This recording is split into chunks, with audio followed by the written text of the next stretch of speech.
Oh, so is there anything in the news? I don't know how we're going to scrape together. Okay, week. I didn't go to the big military parade on Saturday, but I did go to a twilight tattoo with the Army on Thursday, and it was a hoot. Then I went drinking with some paratroopers afterwards. Yeah, I don't understand. In military terms, and I don't know the etymology of this, but a display of pageantry is called a tattoo. So like there's you might have heard of the Edinburgh tattoo. Where I've not, no. You're not? Oh, well, if you're ever in Edinburgh in August, you need to come to the tattoo up on the Castle Esplanade. It's great. So a tattoo's like where various folks come out and do marching bands, displays. I don't know why. I think it's called a tattoo because it's displayed. I don't know why, but anyway, it's the term. So one of my friends / listeners is a paratrooper in the Army, and he invited me to go out and do that. So I went and did that Thursday. Kind of got the military pageantry out of my system, so I didn't go on Saturday, but it was fun. And I had a realization. I didn't realize this previously. The Army isn't just a thing people do. It is like its own cultural unit. It's like being from Nebraska or something. Like I'm in the Army, or I was in the Army, but like they're their own. Like I hadn't quite realized it's a civilization, like a subculture. It is. Yeah. You didn't go to the parade. No, I had some stuff going on, and I'd already done military stuff, and so no, I didn't go to the parade. I'm curious if you know anyone who did. I haven't actually spoken to anybody in DC yet. I feel like most of the people I know in DC either are so cynical at this point that they just didn't want to deal with traffic. Yeah. Or are libertarian and didn't want to go because it was militarism combined with fiscally irresponsible. So I don't really know anybody that was probably going to be stoked. What part of the DC media do you think would be natural constituents for the 250th anniversary of the Army's parade? Not just DC media, though. Like, he lives there. So it's like, did you have a neighbor that was like, oh, I'm going to go see the tanks? Like, I don't know. Because like everyone I know was at the, well, not everyone I know. There were some people who didn't go. But, Saturday here, we didn't play volleyball. We were at No Kings. We went to the downtown LA one. Yeah, but that's because that makes a lot of sense that a bunch of Southern California liberals went to the liberal protest parade. Yeah, but my data point is coming from my neighbors, not like the people. I walked through a No Kings protest. I hadn't planned on it, but you remember how I made my own watch during 2020? This is going to surprise you. It doesn't work. I don't remember that you made your own watch during 2020. I'm not surprised by this. Wait, truly? Have I not mentioned this? Yeah, my two hobbies during 2020, besides like crying and drinking, were I tried to watch Those were the two I knew about. Yeah, you knew about those. I watched a zombie film from every country that's made a zombie film. That was like my long-term hobby. Then the other one, it was like just a day-long hobby. I bought a watchmaking kit and I made my own watch, and it worked pretty well for about a year.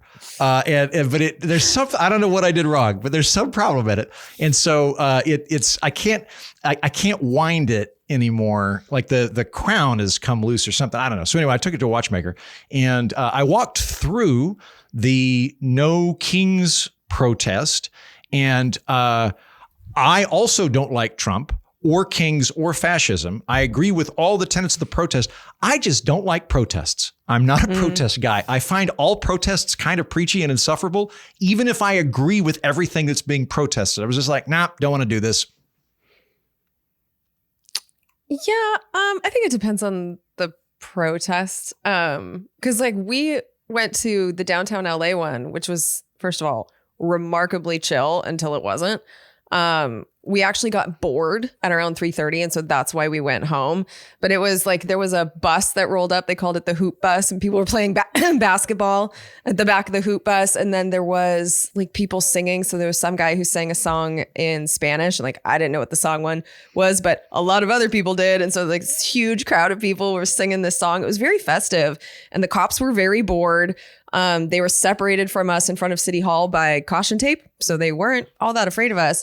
And it was really, really chill. And then we got home and turned on the news, and they were like, LAPD is going bonkers. And having been there, I was like, there's no cause for this whatsoever. So that was kind of weird, just to come back from a place being like, oh, this is a chill situation. We don't really have to be here. There's nothing to see. And then to come home and see that there was something I thought to see. By and large, weird. My takeaway, especially from a weekend that had other horrifying things, both of which we're going to talk about later in the show, the protest side of it and the parade side of it, to be totally honest, I thought was just great. It was just great Americana. A bunch of people got out in the streets and said they were angry. And then the parade, which was billed as like fascism incarnate, was just kind of like the History Channel before they discovered aliens. Like it was just a bunch of old uniforms and old like tanks. It was just kind of like a living history thing. And then they brought out the robot dogs and people parachuted in. And it was like, oh, wait, they had the robot dogs? Cool. Shit, yeah, if I'd known that, I would have gone. Yeah. Those scary. And then Trump gave a 9-minute speech where he didn't talk about himself. Like he just talked about the army. They swore in a bunch of army people. And it was like, oh, this is kind of nice. All right. So on behalf of insufferable twits who live in Washington, D.C., I will concede it's possible that this wasn't a birthday celebration. Granted, since it was the 250th anniversary of the army, it's possible, right? $45 million is a steep price tag, though. I kind of... Okay, I'm still. Let me point this out. From in the 250 years that the army has existed, by the stats that I was able to crunch, there's differences on the guesstimation, but it's anywhere between 40 and 60 million people. So if it was just $1 for everybody that's pledged their life to die for America, then 45 million. And also, it's like, Jen, will attest to this. We're in a situation now where there's a rescissions package that's going through Congress that I, with a straight face, has said $8.9 billion doesn't matter in the federal budget. And I mean it. And so it's like, if I'm with a straight face saying that $8.9 billion doesn't matter, then 45 million for a 250th. So once every 250 years, they get 45 million for a parade. I don't know. It doesn't matter to the point that like it's actually 9.8 billion. And even then we're talking about a rounding error of $1 billion. Who gives a shit? Yeah, exactly. Like, 9 billion here, 9 billion there. Pretty soon we're talking about real money. No, for sure. But I've also been thinking about all of the air shows that I've gone to in my life, and I've gone to a lot of them. Those have to cost money too. And I know that for some of them, we've paid to have entry to it. But for some of them, we haven't. So it's like, I struggle to see the difference financially between an air show and a military parade. I think this just gives us the icks because it's like Trump's birthday parade.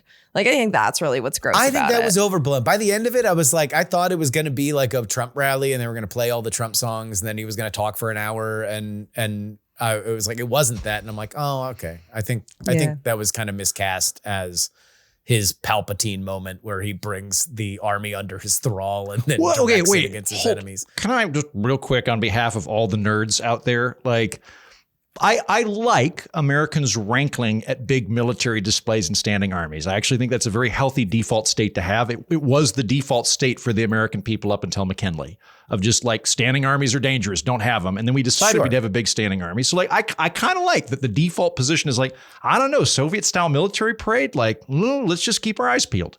Yeah, I do too. And one of the reasons we went to downtown LA is because my bigger concern about the military on that day and in this moment is that the military was, or at least 700 of them, were deployed to downtown Los Angeles. And so I wanted to see it for myself. And I was expecting to walk into some kind of like Hunger Games situation.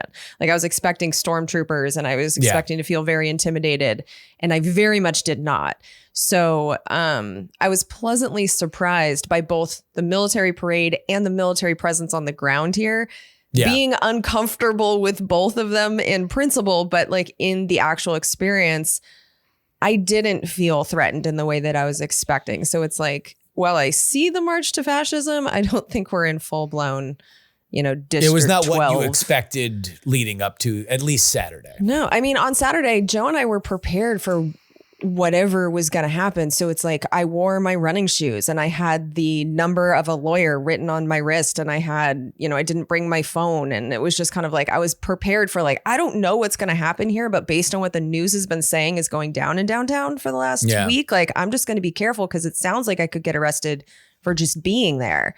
And then I show up and there were little girls high-fiving all the cops. And I was like, okay, this is not. Turns out you got live renditions of Ranchero classics. Literally. Yes. No.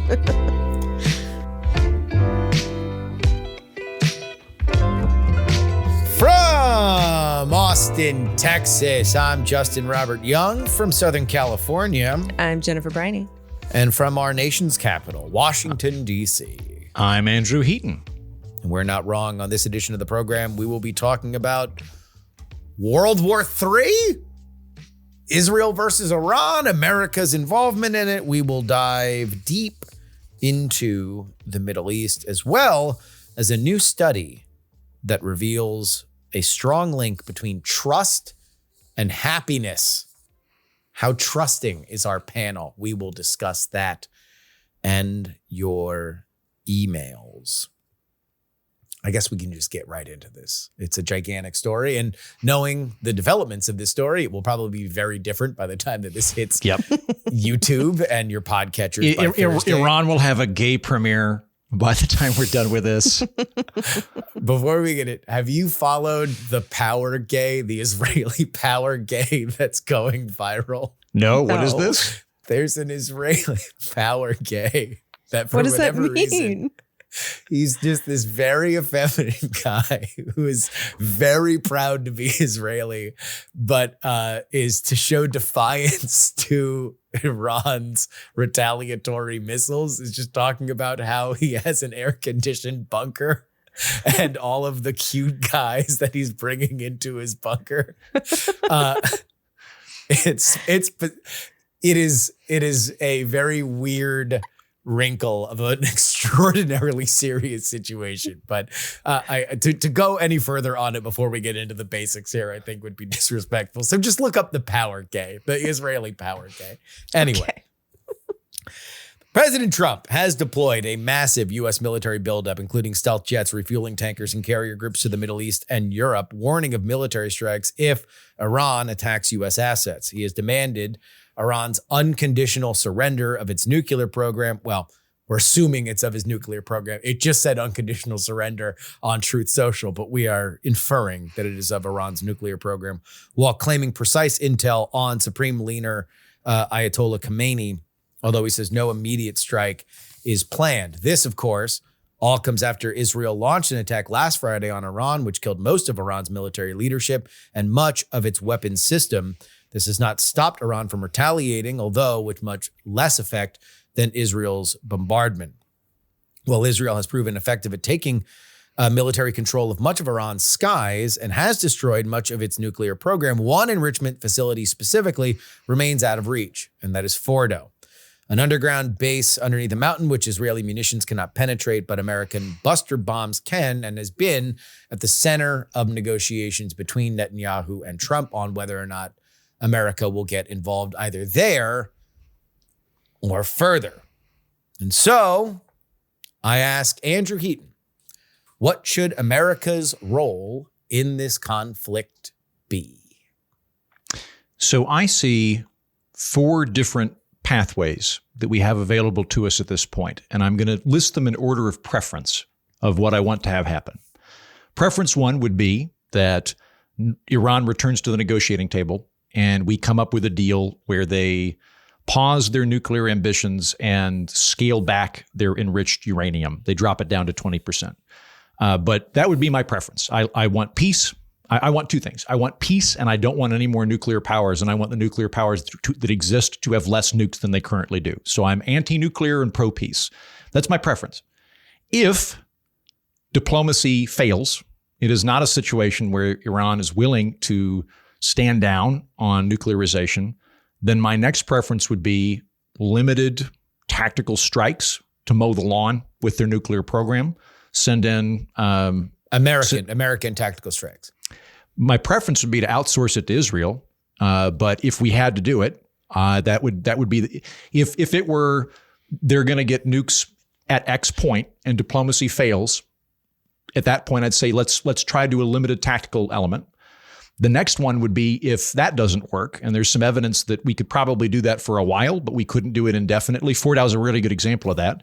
They've had this program for many years. They are doing a lot of it underground in bunkers and facilities that are designed to be proofed from bombing raids. So we might be able to do it this time. I think the Israelis probably knocked them back by a ways, given how destructive that the attack was over the weekend. But we probably couldn't do that forever. If they wanted to do this again 4 years from now, however long it takes them to get back on their feet, there's going to come a point where that's just not a realistic thing. That leaves us with two very uncomfortable options if diplomacy fails. And those uncomfortable options are, if confronted with a nuclearizing Iran, would we A, invade to stop that, or B, allow them to get nukes? It is my hope we don't get to that point. But if we got to that point, I'm kind of leaning towards military intervention. And I don't say that lightly. And I've got, I think, pretty good credentials as a very big intervention skeptic. I don't like war. I have a lot of criticisms about what we've been doing in Ukraine, for example, and Iraq and all the other things, right? That being said, though, nukes are different. Nukes are a big deal. You can't put the genie back in the bottle, or at least it's very, very difficult to put the genie back in the bottle when a nuclear power becomes nuclear. It is far less likely that we would ever intervene in North Korea now because they could nuke Tokyo if we did. So any country that gets a nuclear weapon, there's a certain amount of immunity that they have at that point. That worries me. I also just don't want nuclear proliferation to happen. Every new nuclear power is an escalation in the likelihood that we have a nuclear war. And that might be a limited nuclear war, like between India and Pakistan, which could very well still kill billions of people through starvation, through nuclear autumn, which would ensue. Or if it got into a World War I type alliance scenario, it could scale up into global nuclear war. So I do not want more nuclear powers than exist. That is a bad thing. I'm worried that if Iran got nuclear weapons, that would cause proliferation in the region.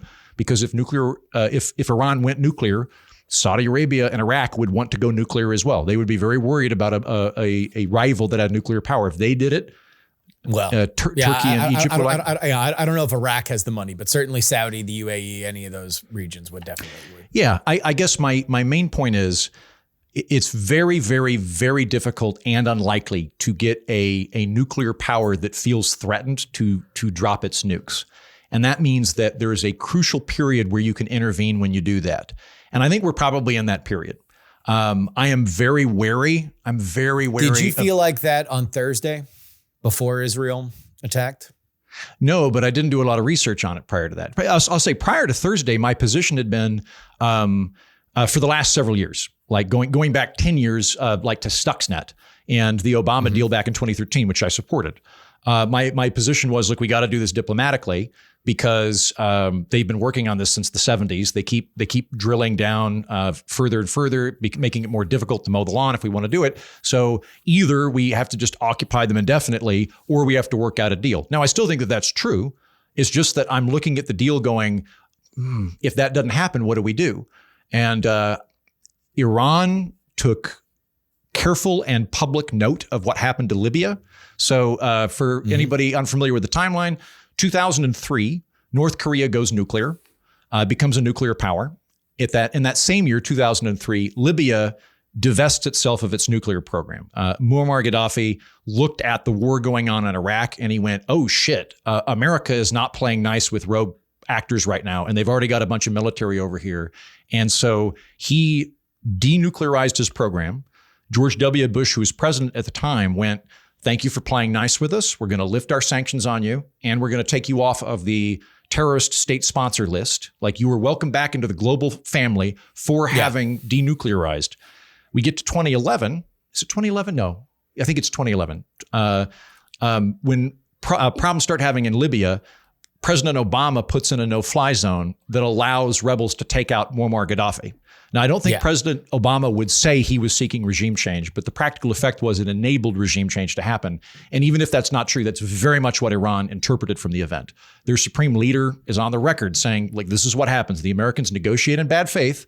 And if you give up your guns, you are in a weak position and they will do regime change. So that is what he is thinking by his own estimation is. It was stupid of Libya to give up their nuclear weapons because they did it to a bad actor. And when they gave up their nuclear program, they lost their leverage, they lost their clout, and they left themselves open to regime change. So I'm not sure how open they are to diplomacy. It is my hope that we can get there. If I were, I don't know all the ins and outs of this, but I think we would probably need to be less expansive than we have been previously. The two big problems that Trump had with the Obama deal, I'm just going to assume everybody's acting in good faith here. Trump's two big problems with the Obama deal were, A, it had sunset provisions in it on nuclear enrichment. Which it would have ended this year. Yeah. And so Trump said, look, like they can just wait out the clock. It's not a good deal because they can wait out the clock. Then they can just resume enriching uranium. The other problem he had with it was it did not deal with drone technology, funding militias, funding terrorists and proxy wars in the region. And he wanted a comprehensive deal that would take those things into account. I would say we should probably drop that if we're going to reach a nuclear deal, we should really just concern ourselves with the nuclear angle and go in and go, look, that's a separate fund. We don't like any of that. We don't like that you're funding Hezbollah. We don't like any of that shit. But the nuclear thing this is a sui generis phenomenon. We're willing to relax sanctions in exchange for you coming into full compliance with the Nuclear Non-Proliferation Treaty. And that means that there's unfettered access of investigators into Fordow and other nuclear enrichment facilities and research facilities. And you bring your uranium, I don't know what the term is here. You divest yourself of uranium above the 20% threshold, which is the other thing I'm concerned with. This is one of the things I didn't know, Justin, to answer your question about last Thursday, is for folks at home, these are the various stratifications of enriched uranium, a term that you hear a lot during these discussions.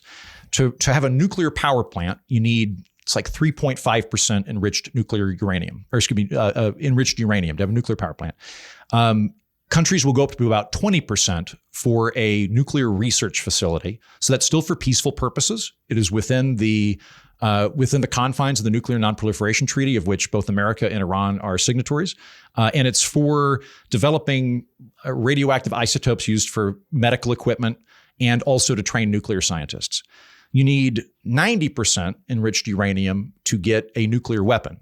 And Iran is, according to the International Atomic Energy Agency, not American military intelligence, not Israeli military intelligence, but according to the international watchdog that actually observes all of this stuff, they're at 60%. They're way, way, way above what they need for peaceful purposes. And when you're enriching uranium, the heavy lifting is on the early end, not on the back end. It's a lot easier to go from 60% to 90% than it is to go from 3% to 30%. So I look at that 60% threshold and go, that is a big sign that they are very intentionally trying to ramp up their nuclear efforts, and that it's possible that they don't actually want a bomb, but they want to kind of look like they have a bomb or like they could get a bomb and it's all part of a negotiation. That's possible, but part and parcel to it is almost getting a bomb. Then the other thing they can do, this happened with North Korea, there's a provision in the NPT that if you give 3 months notice, you can withdraw from the NPT. So you can get up towards the line. You're flouting the treaty while you're doing it, but if you're ignoring the treaty, you can get up towards the line, go, our nukes are going to be ready in about 4 months. We're withdrawing from the treaty in 3 months.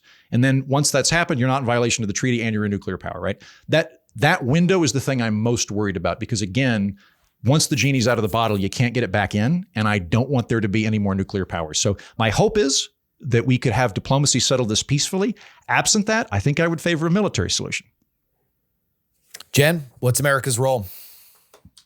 Well, we're already clearly in it. So it's like diplomacy versus violence. Like violence has already been chosen. Hundreds of people have died. And I'd also like to point out that Israel isn't just targeting the nuclear facilities. They've targeted downtown Tehran. They've blown up apartment buildings. They've hit a hospital. Like this isn't just about hitting the nuclear stuff. But let's start with Iran. This is being told to us, as Andrew just showed, that this is to stop Iran from getting a nuclear weapon. Now, I have been hearing this for decades. Israel in particular has been saying Iran is months away from a nuclear bomb since the 1990s. And our own government, so our director of national intelligence, Tulsi Gabbard, said in March, Iran is not building a nuclear weapon based on our own intelligence. There was an IAEA report last week, which is apparently the catalyst for this, that says that Iran isn't cooperating as much as they used to, and they have enriched uranium. But that report did not say that Iran either has a bomb or is making one. And so when I look at what's happening here, we are judging Iran's compliance with a nuclear deal that we pulled out of in 2018. And we are measuring them on this non-proliferation treaty that they are a signatory to.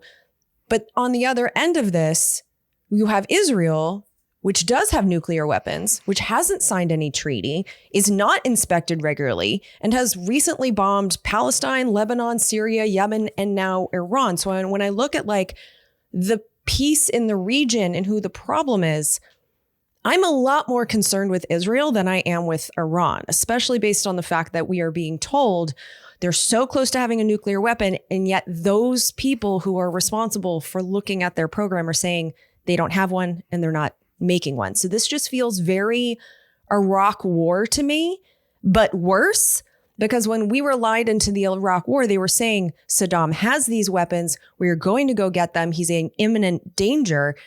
They're not even saying that about Iran. They're saying that in the future, months from now, Iran might have a weapon. So it's like the justification for this is even weaker than it was for Iraq, which is something I think we've all come to regret.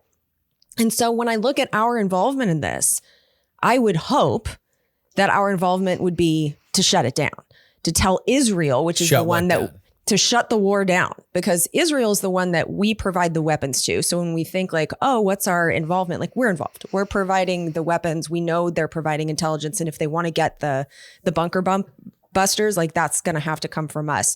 So I mean, we are going to have to deliver it. Like, I don't think that Israel does not have the equipment to drop it. This is not like we would sell them one of those bombs. We would be delivering. We would be joining the effort to destroy Fordo. 100%.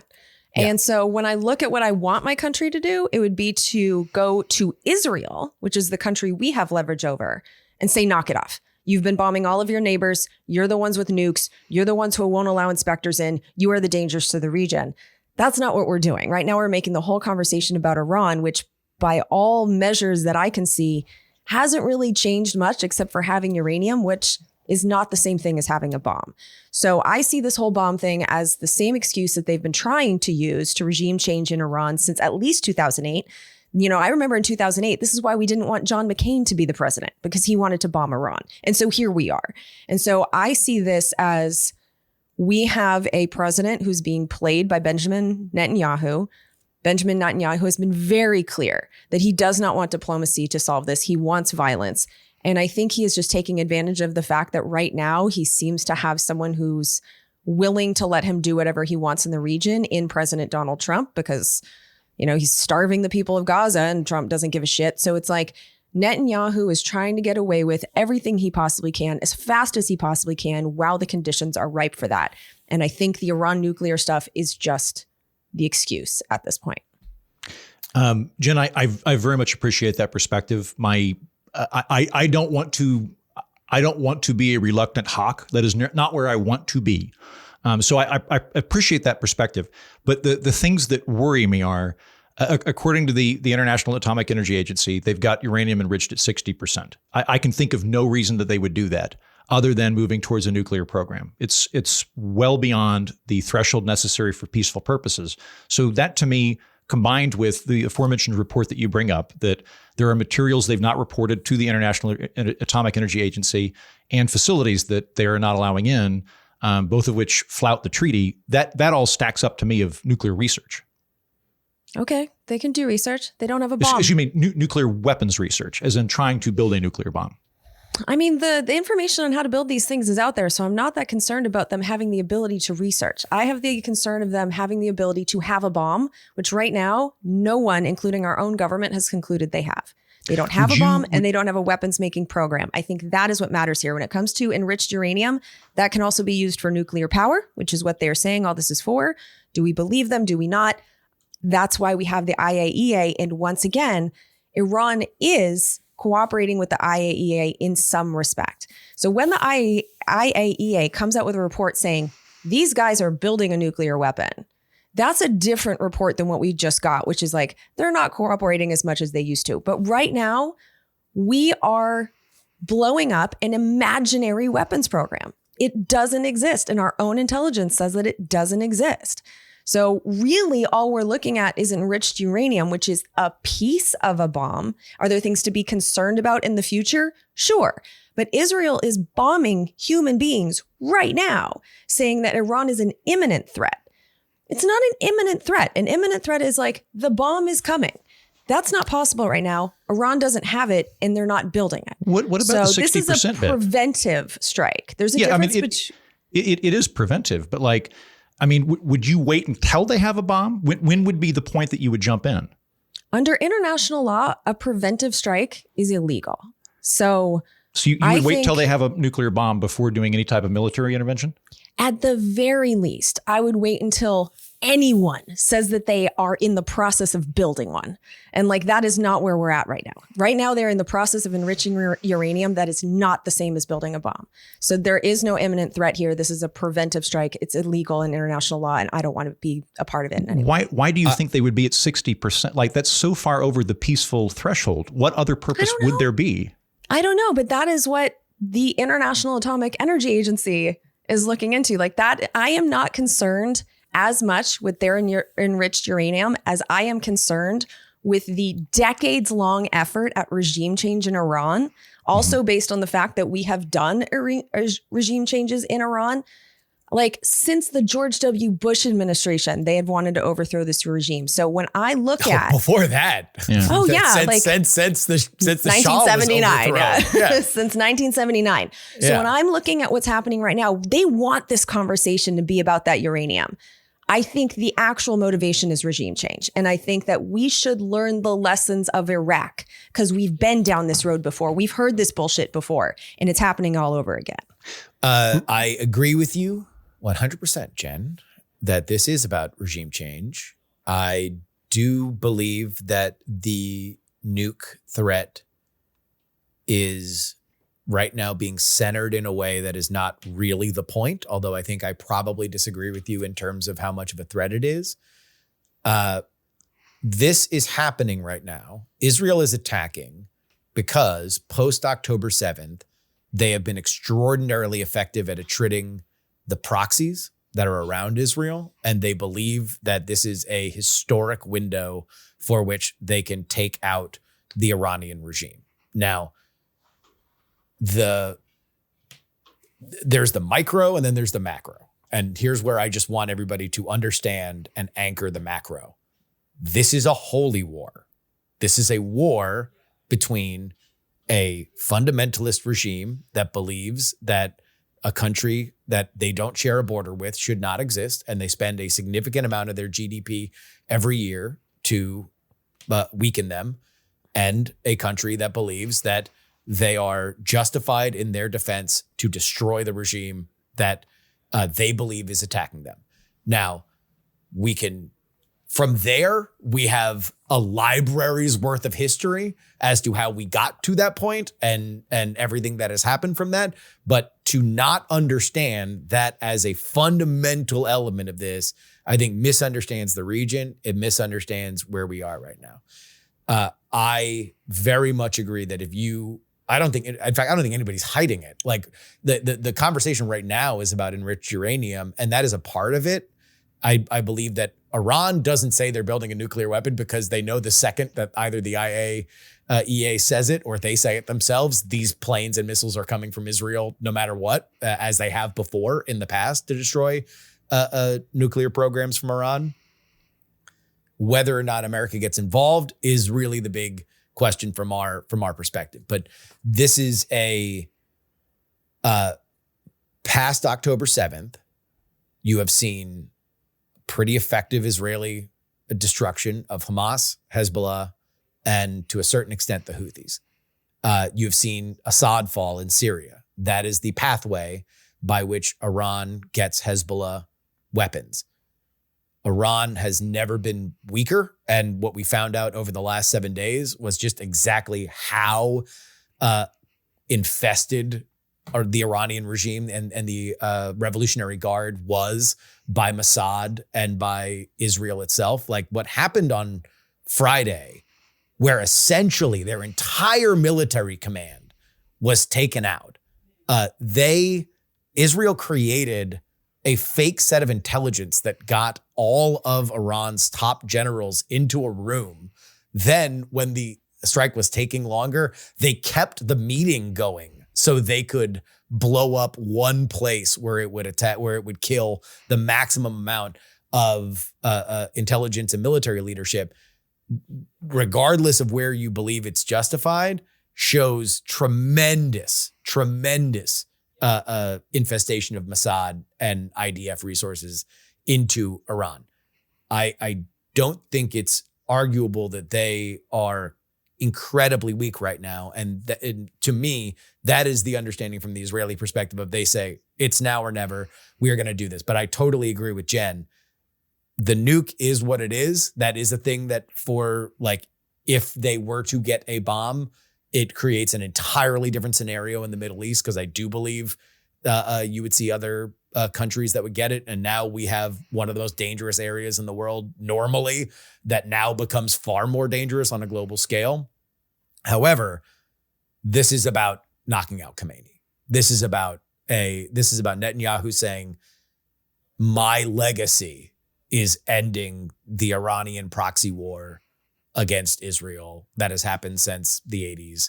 And this is the way to do it. Now, whether or not this does do that, whether or not it's effective, whether or not we could, whether or not it can happen, those are, I think, the questions that rightly from the anti-war, both left and right, because you were seeing a lot of anger about this. Those are the questions that we should be learning from the Iraq situation, where we should be asking, okay, then what? Because the then whats are the big thing. Like right now, it's being sold that, hey, Trump, anti-interventionalist, couple bombs, bro. It's just a couple bombs on Fordo. We collapsed that mountain. The lab's gone. Uranium enrichment's gone. Either we leave in Khomeini or the people take out Khomeini. Quick and easy adventure. 15 minutes. Everybody's back home. We're all there in time for supper. We've heard that a lot. And then next thing you know, your neighbor's going to war. So I do think that these are questions. The what nexts are the things that need to be asked and are being asked by the anti-war elements of this country.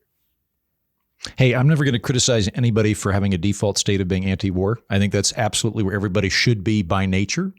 But I worry about anybody going nuclear. I do think they're pursuing a nuclear program. I think the relevant question is, how close are they? I don't think that it's a question of whether they're doing it or not.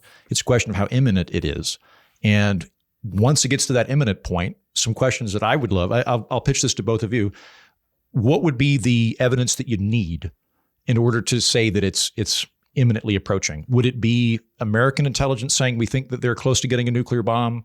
Would it be the International Atomic Energy Agency saying that? If the International Atomic Energy Agency said, we can't tell, we know that they're working on something, but we don't have access to it, where would be the bright line for you all?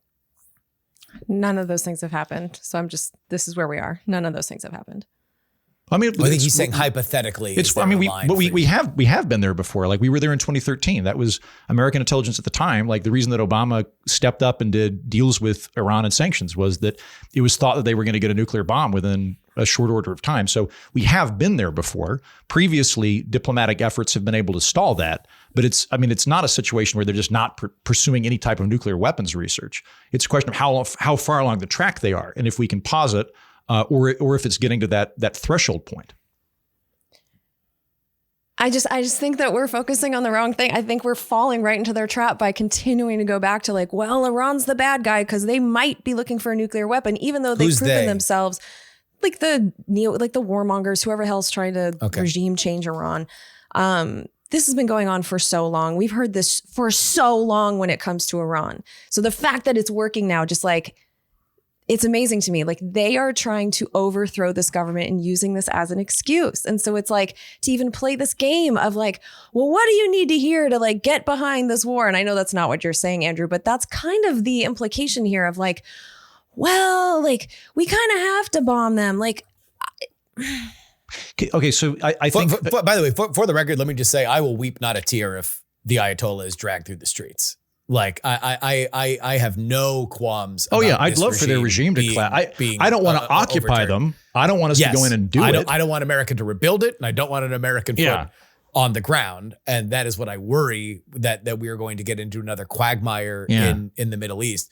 But if tomorrow the thing I wake up to are images of Iranian Revolutionary Guard people being beaten in the streets by a popular revolt, I will weep not a tear. You know, I have a question for you guys, because we keep focusing on Iran here. Yeah.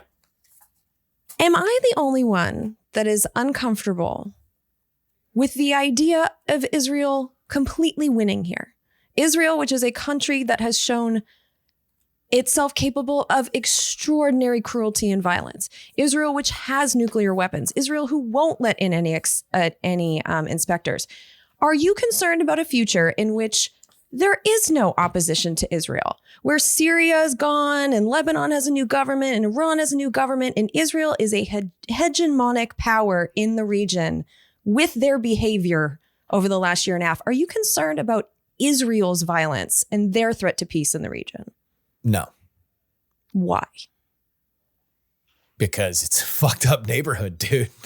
Like that's such a cop out.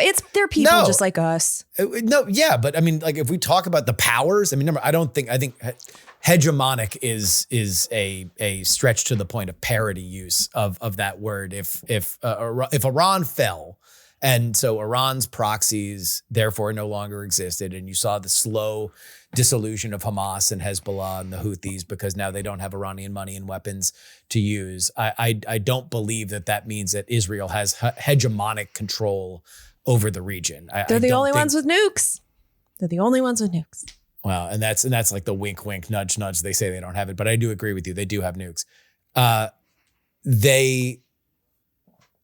I am not worried about them expanding into Egypt or Jordan or Lebanon. You know, obviously there have been border disputes, let's say, to put it mildly, since the formation of Israel back in the day. But I don't believe that it all of a sudden controls the Arab world if Iran falls. No. But Jen, on my end, people. Hold on one second. The people that are in charge of this government right now have openly discussed Greater Israel, which if you look at the map of Greater Israel, it would entail Israel taking all of Jordan, all of Lebanon, a big chunk of Egypt, a chunk of Saudi Arabia, even a little piece of Turkey. Like, that's a lot of territory that extremists in that government think is gifted to them essentially by God.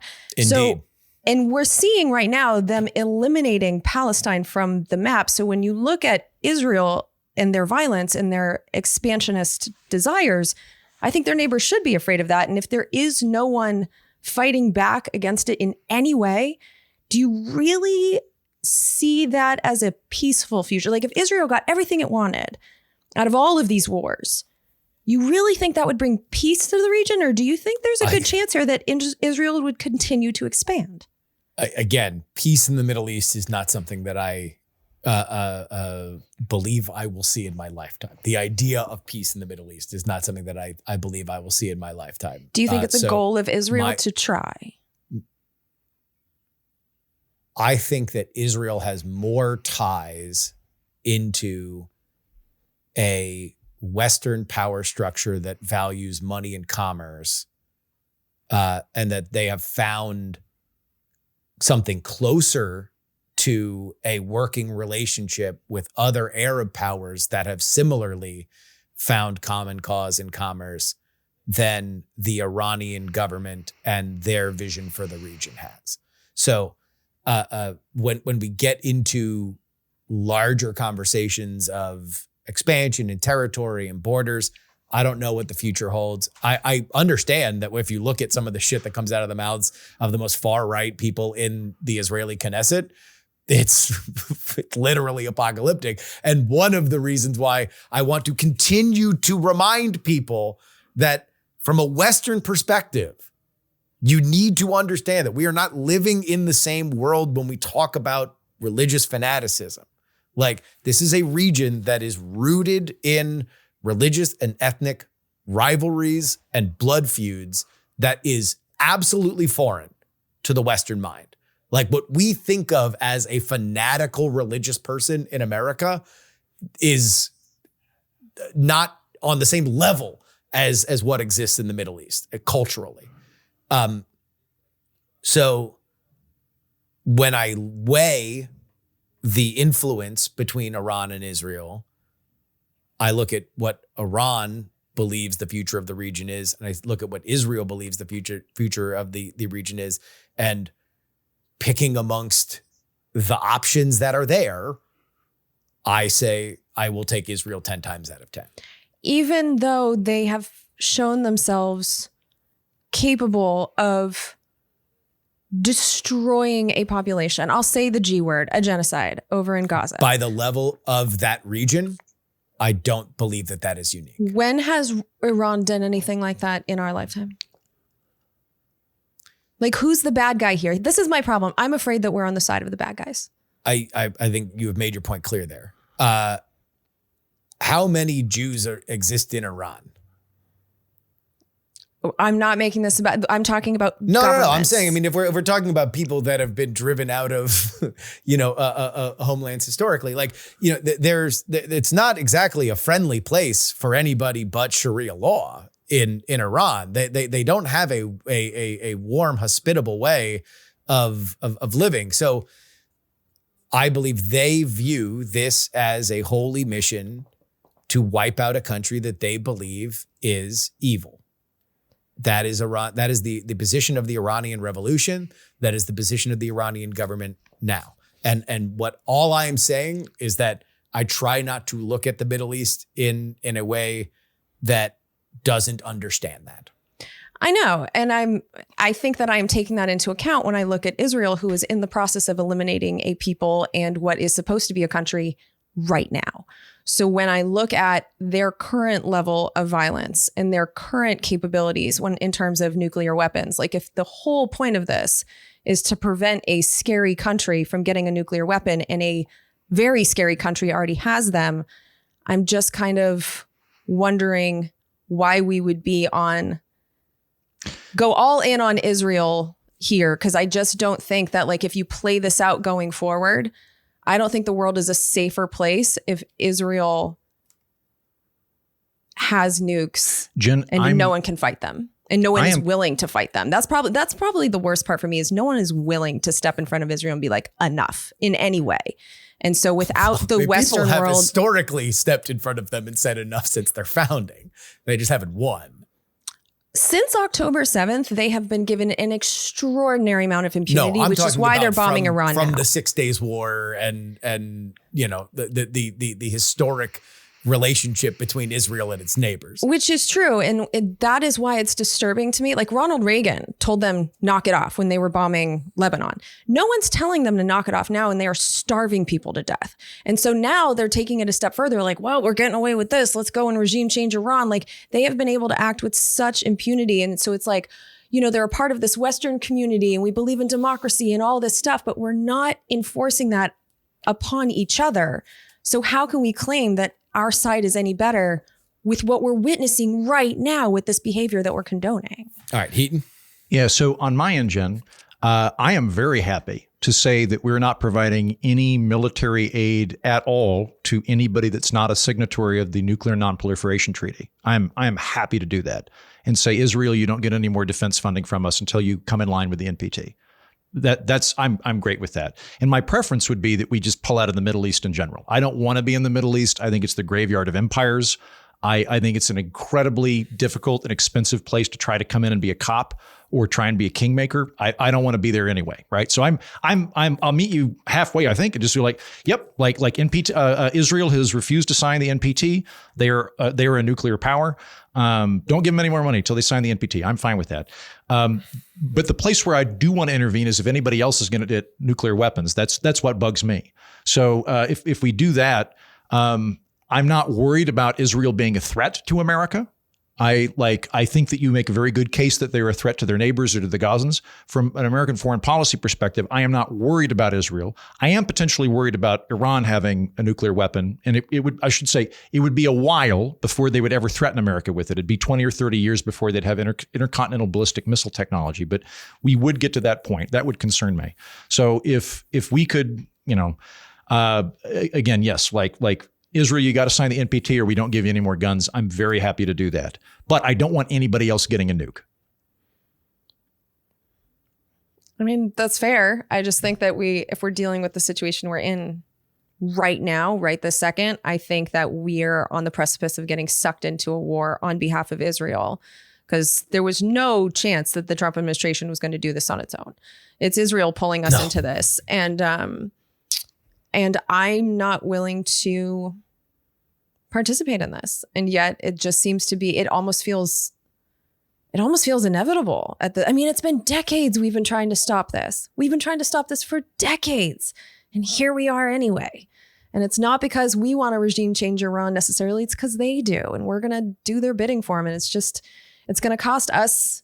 It's going to cost us. That's the other thing. Let's just be purely selfish here for a second. Let's be, if you will, America first. There's always blowback from these situations.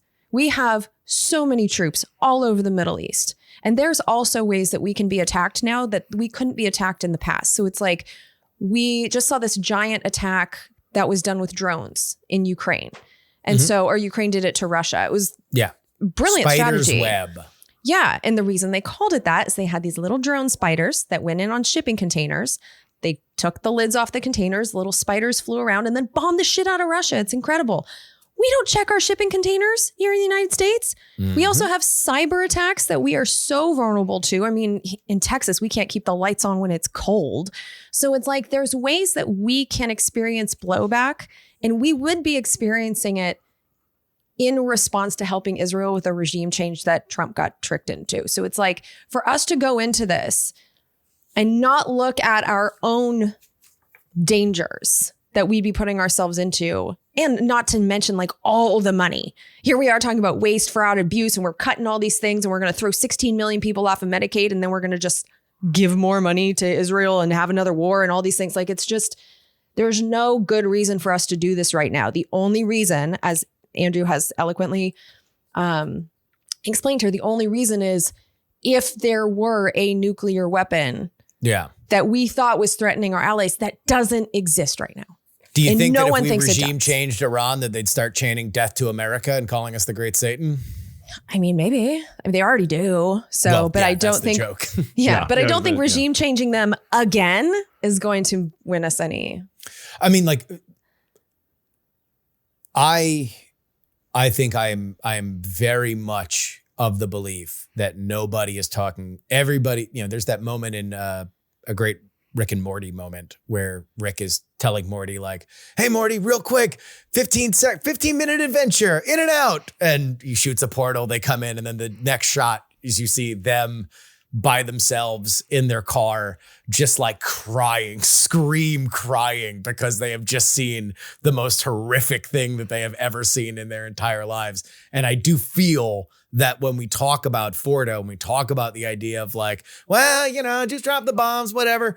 And then it's like, okay, then when the bomb goes off at a base in Kuwait, then what happens? And when we actually don't know where Khomeini is, and now he's saying more is going to come, does Trump have the fortitude to stand up to the Pentagon to say, no, we are going to turn the ships around and we are going to go home? Like, that would be historically aberrant. Usually when things like that happen, we tend to get involved and there tend to be boots on the ground. And next thing you know, there's coffins coming home and we're wrapping yellow ribbons around old oak trees. And that's, for folks who have Iraq PTSD, I don't blame them. Part of me feels that. And this, I think, is a clearer, it is different than Iraq, in that we have a proxy in the region that wants to do more work than anybody wanted to do with Iraq. That was an entirely American system that we were running with foreign help, from other countries that were providing manpower and technology, but nothing like what Israel wants to do to Iran and has had designs to do to Iran since the fucking 80s. Can I add to that too? Because it's not just blowback against us that I'm concerned about. I actually do care about the Israeli people. There's a Israeli guy that I care about a lot who's been in a bunker for the last week with his family. And there are apartment buildings that are now gone in Tel Aviv. Like the Israeli people are already suffering for this. And so it's like, if we were to go and start a huge regional war, there are a lot of Arab nations that are really angry justifiably about what's gone on in the last year and a half in Palestine. If they were all to join together, like that is an existential threat to Israel. And it's not necessary right now. And I do worry for the people of Israel who are just trying to live their lives. Like it doesn't. Yeah. I think that's unlikely based on Arab relations. Iran is a pariah state. You know, they have people that, you know, Oman looks to help negotiate with the Western world for them. And certainly Arab states are not, by their population, friendly to Israel. Their leadership, on the other hand, in authoritarian, if not monarchical regimes, like the idea of making money and like the idea of plugging in with Israel on a larger diplomatic thing more than they like Iran. You know, there's Saudi Arabia. You know, the Kingdom of Saudi Arabia would throw a party if Khomeini was shot in the head tomorrow.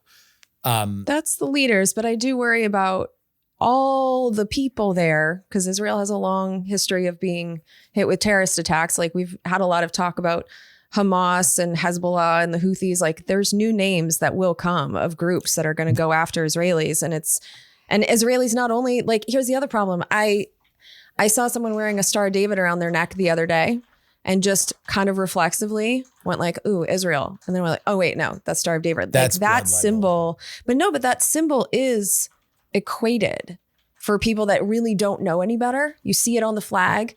And so I do worry about the safety of Jewish people, not only in Israel, but around the world, by the anger that has just been building and building and building because of the Israeli government. So I worry for all of us regular people that don't want to be involved in these battles of the leaders. Like there's people dying in Tehran and there's people dying in Tel Aviv, and none of them should be dying right now. It's unnecessary because, again, main point, Iran does not have a nuclear weapon, and no one with any knowledge thinks that they are building one at this time.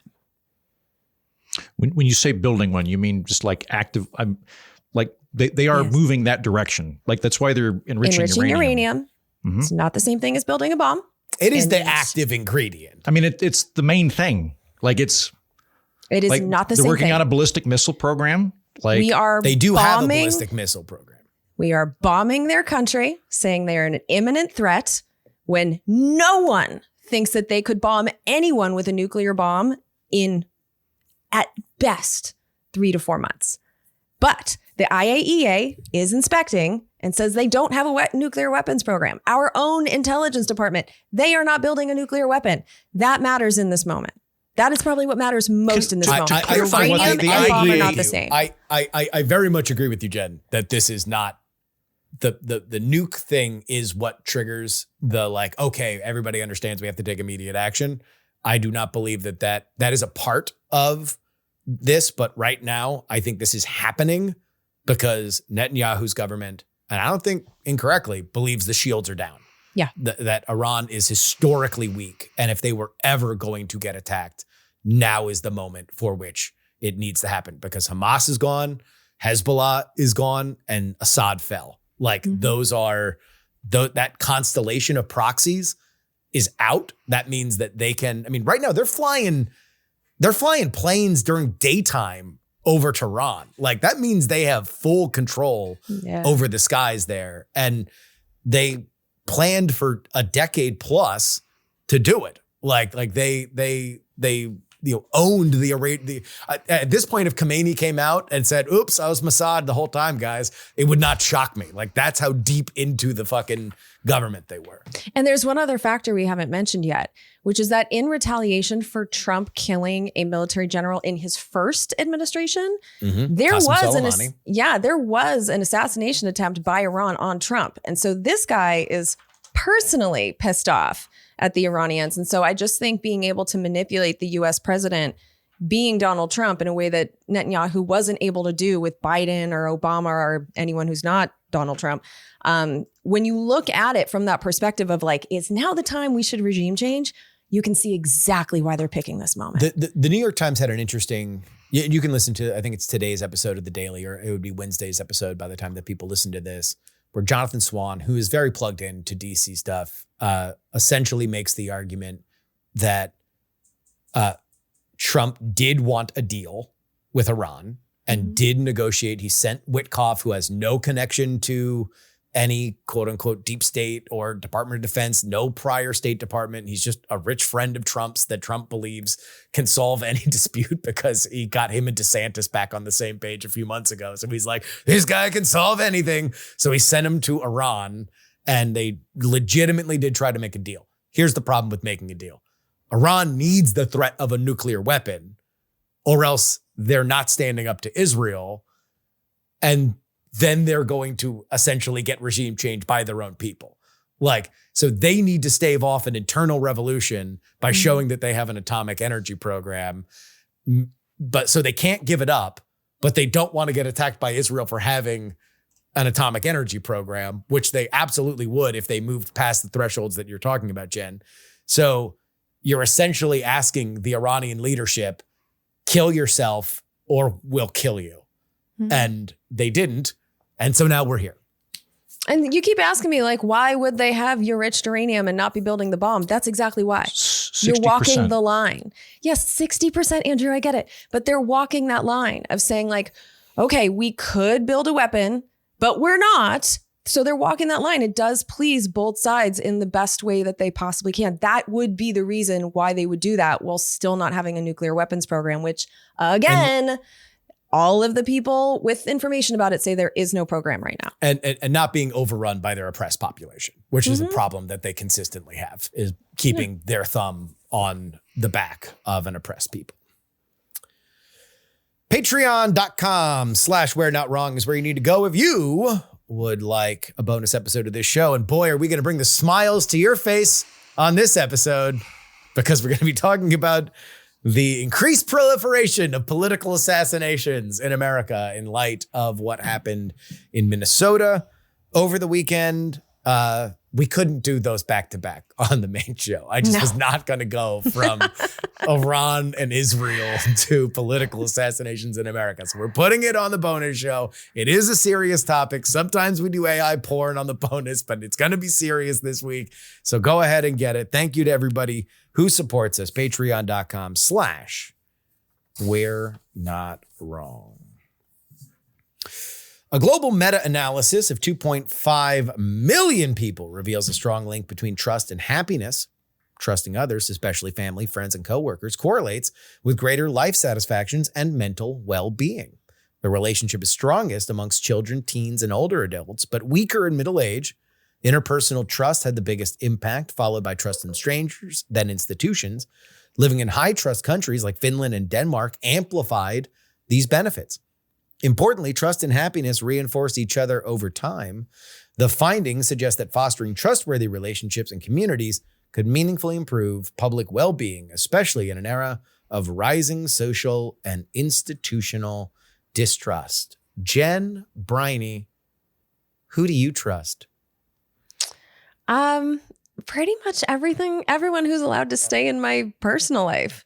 Like, once someone burns me in a way that I really don't trust them, like, I don't necessarily never speak to them again, but there's just kind of a line. And I'm also willing to put up with a lot from people that I love who annoy me. But if I trust them, it's important, you know? And I think that trust is actually really important in our relationships, like the three of us. I think it's one of the reasons that I was willing to go into business with you guys, because there's a lack of anxiety that I feel with you boys, because I know that when we have an issue that we're going to be able to talk it out. And I generally know that if you're pissed at me, like, you're going to say something, which is nice, because I'm not just like, stewing and wondering. Like, I kind of feel like all three of us were very open with, like, this is where I'm at right now. And so if you're in a bad mood, I can pretty much assume that it's probably not about me. And just like that eases my anxiety, and it makes me happier in our relationship, because we've built this trust. And even when we get in like fights and stuff on the show, we all know that we still love each other. And it's like that foundation of trust makes difficult conversations so much easier and, frankly possible. Where if I didn't trust you guys, if I didn't trust your motivations, and if I didn't trust your honesty, and if I didn't trust you, I wouldn't be able to be as vulnerable as I am. So I think it's such a foundation, and I get it. And I think it's also on the flip side of that, not being able to trust our government is one of the reasons why a lot of us, I think, are feeling very anxious in these times. Because it's like, I know I have strong interpersonal relationships, but the lack of trust in my government does make me feel vulnerable, and it does make me unhappy. And, here we are on the brink of another war, and I worry for, at this point, I'm not worried about my old ass friends getting sent off to war, but I'm worried about our kids. So yeah, it's Bella would make an awful soldier. I'm sorry. I was going to say, man, I swear to God, if my daughter gets sent to war because of gender equality, I'm going to be so pissed. Yeah, dude. Andrew, I actually think you could be okay in war if you were one of those guys who had to live in a foxhole for a couple months. You know what? They kind of like soft pitched me when I was hanging out with the paratroopers, because I was hanging out with them, and they were like, we could get you in, and I was like, not to be a paratrooper, mind you, but the paratroopers I was hanging out with. There was a couple of moving parts here, but my friend, it's his job to go into a country and then be like, hey, we need to build a runway, or we need you to quit killing the locals, or whatever the thing is, right? But it's relationship building. It's public PR, basically. And he's like, no, we sometimes bring in civilians to do these PR roles. Basically, if you're good at PR, we'll slot you in. And he's like, in your case, depending on what your resume looked like, we could maybe get you in as a major. Now, I don't know what a major is, but Major Heaton sounds amazing, and I would love it. But if I'm an old man and people are like, go get the major of soda, and people called me the major, I might do 2 years in the Army just for that alone. See, you'd find a role. You'd find a role. Although don't like marching. Yeah. And like having unstructured free time. I don't know. I don't know if I would work well. It would either work really, really well with me in the military, or it would work terribly. I think you and I don't think there's any way we would. Because I do like a system. I like an efficient system if I can trust it. But if I lose trust in it, then I get very corrosive. Well, and that's why I think the military would make you insane, because it's not an efficient system, and you have to respect idiots just because they have a higher rank than you. I actually don't like that. I don't think I would like it. So I did Boy State years ago. Justin, did you do Boy State? Are you familiar with Boy State? No. Jen, do you know what Boy State is? I mean, it sounds a little pervy, so you need to. Let me explain to listeners. So it sounds like something that happens in those Israeli bunkers with the power gang. Yeah, that's exactly what it is. Boy State is run by the American Legion, which is to say by a veteran organization. Every state has one. It is like a mock government / patriotism camp for rising seniors in high school. So I did this when I was one of the 2 guys from my high school to go to Boy State, which would have been when I was about to become a senior. And I had fun. I ran for governor. I won by the largest margin in Oklahoma Boy State history. They began impeachment proceedings the following day. I was very proud of that. They told me that I won by the highest margin, and impeachment proceedings were the quickest they'd ever seen. I was very impressed. So I was doing that. I was having a lot of fun being governor, by the way, because I got my best friend, my chief of staff, so be like, we got to do a meeting. Then he just play harmonica. We'd hang out at my office so that I didn't have to do Boy State stuff. When we were at the end of the week, there's a thing called Boys Nation, where they select 2 guys from Boys State. Every state sends 2 dudes up to the national level. And my friend Jay Albert, I met him there. He's a prince. Jay Albert's a lovely human being. I met him there, and Jay was in the interview with these old dudes where we're all seeing who gets to go to Boys Nation, and they're like, Mr. Albert, what was your least favorite part about Boys State? And Jay, who's very earnest and I think fully meant this, told them, I've met so many fascinating guys. I've met really interesting people from different walks of life. I feel like I've grown as a person. I think leaving will be my least favorite part. And they're like, Heaton? And I'm like, oh, marching. Marching's stupid. It's just making us all walk around together like Corey. Like, why? Why do you like us marching? So you're constantly making us march. I just want to read a paperback. And they were like, get out. They had no time for my antics. Also, I had a problem with those dudes too, because as governor, I signed a law saying that we didn't have to wear uniforms anymore. It went through the House, it went through the Senate, and then as governor, I signed it. And I was like, hey, military dudes, look, democracy in action. We're not going to wear uniforms. And they're like, no, we're not doing that. And I was like, well, then you're a military junta. What lesson are you teaching us? The civilian government is a rubber stamp for your weird military group? You got hunted, dog. I got hunted. Yeah, no, they didn't care for that. They didn't care for me making that bit. Who do you boys trust? I trust two things: myself and the love of the people of France. Sorry, it's from a Napoleon film I like. I think I'm pretty trusting by nature. And I think it's a good thing. I will preface that with, I have had a wonderful life. I've got really good parents. I've got really good friends. So I haven't been screwed over horribly. And I realize that I have a much more lackadaisical, borderline cartoon character existence than most human beings. So there's a certain level of life privilege that I have that affords me for that level of trust. But I generally think most people are pretty good. I think for me, probably the defining moment that occurred in my political orientation happened when I was a little kid. I heard the Oklahoma City bombing go off as I was crossing the playground in 1992. I heard the sound of the explosion that killed a bunch of neighbors. And it was absolutely horrible. And the weird thing about that experience that lingered with me was not that two terrorist shitheads killed a bunch of people in Oklahoma City. What lingered with me was the incredible outpouring from everyone. Like my dad drove by and like rolled the window down and was like, I heard you need sunblock. And they're like, yeah, like pull sunblock out of his car. And there are just cars behind us of people giving water through the windows. One dude went, I heard you need boots. Yeah, we need boots for the first responders. Pulled the boots off of his feet. So my experience living through that was that for every two shitty people that you get in life, you get 40,000 people that will drive 100 miles to bring you bottles of water. I think most human beings are operating on a spectrum of benign neutrality to altruism. They're operating on a spectrum of, I just want to take care of my friends and my family and I want to leave other people alone, or I want to do those things and I'm going to go out of my way to help people. I think if I were to walk down the street here and I were to collapse, somebody would rush over to help me. And I think most people are in that camp. I think most people want to at least leave you alone or help you. And I interviewed a guy named Rutger Bregman on my program a couple of years ago. I'll probably push that episode as my shareable material this week.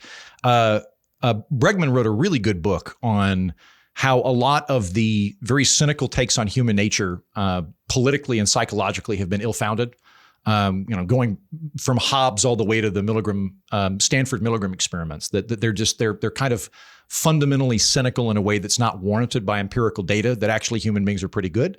And one of the questions I asked him was, if you are so trusting of people, aren't you going to get screwed over?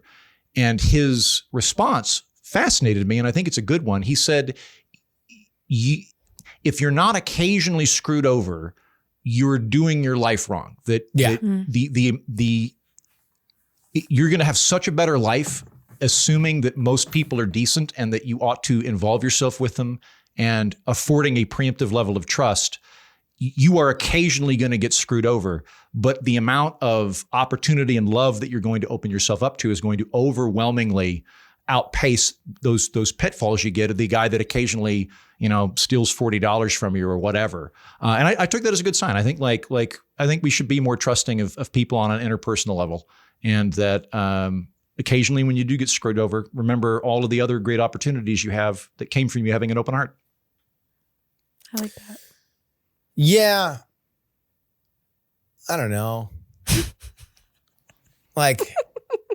I think we actually run on a kind of a sliding scale, a fun little experimental sliding scale on this panel, because, we have Heaton, who has two parents that are still together, and then Jen, whose parents are divorced, but you have a relationship with either of them.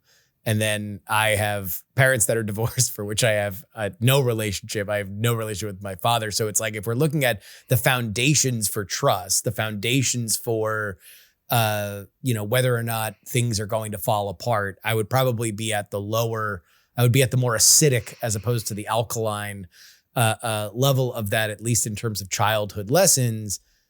And so I do think that my issues are mostly in abandonment and rejection.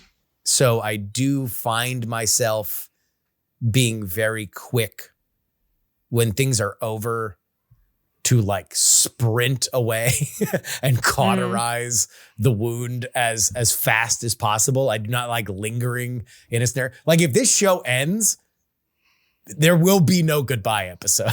Like this, it'll just end and it'll just be over. And then people just be like, when are you doing the next We're Not Wrong? And then I'll lie to you and say, I don't know, maybe down the road. It's never happening again. Like it will just be me running away from it. But like that being said, there are people in my life that I do, because I am afraid of that pain, I never want to be the cause of it. So when I have relationships or I have friendships, I always want to be somebody that is proactive in showing how much I care, how much I'm listening, how much I want to build trust. Oftentimes I fear to well past the meridian line of unwarranted overproving and unwarranted over advice or quote unquote care. But I don't know. I think I am in general, I try to be a keen judge of character, but when I trust somebody, I feel like I very much trust them. So I don't have a ton of people, and especially being in journalism and looking at systems and how things work and then understanding how much human nature guides all of it. I don't have a ton of faith in, I'll put it this way. I am continually delighted that society runs. You know, like having looked at it closely, I'm continually delighted that it works as well as it does. And when we point out the faulty elements of it, which I do think is part of my argument for American exceptionalism. I do think that America hates itself the most, which makes us the best, because we are continually and constantly looking at our own flaws in a way that I do think is internationally unique. So I'm happy about that. But it is mind-blowing to me when I look at it. It's like, wait, these jack-offs? Like society is just made of a bunch of idiots running around. Justin, that's ridiculous. I should say I am cynical about other things. I'm very optimistic and very Pollyanna about interpersonal relationships. Yeah. But I do think there's a fundamental difference between how people interact with each other one-on-one where they know each other, or even they're just seeing each other. I think that is a very different kind of relationship than the relationship people have with abstract large groups. It's very different to screw over a friend or even a stranger that you're looking at than it is to say, embellish your taxes. Yeah. Or to, or I don't know. There's plenty of examples where you could find this stuff at the corporate level as well, but it just springs into my mind at the public level where, like during COVID, some agencies would like get new furniture because they didn't want to lose their budget, even though nobody was in the office. But nobody's thinking of it like I'm taking money from taxpayers, because it's not. It's kind of a big concept. Or you'll get like there was a city. I think I mentioned this before. There was a city in in California that went bankrupt a few years ago because the police union had negotiated to where the outgoing pension, the pension for whoever was the chief of police was whatever their salary was their last year. So they just turned the chief of police into a rotating attaboy for everybody. Oh, so everybody, Stockton, right? Was it Stockton? And then Stockton went bankrupt. Right, because everybody got to be $300,000 chief of police for 1 year to goose their retirement. And my guess is if you were to talk to anybody there, they wouldn't say, I'm clearly abusing the system in order to get rich. What they would have said was, well, I worked very hard. I put my life on the line.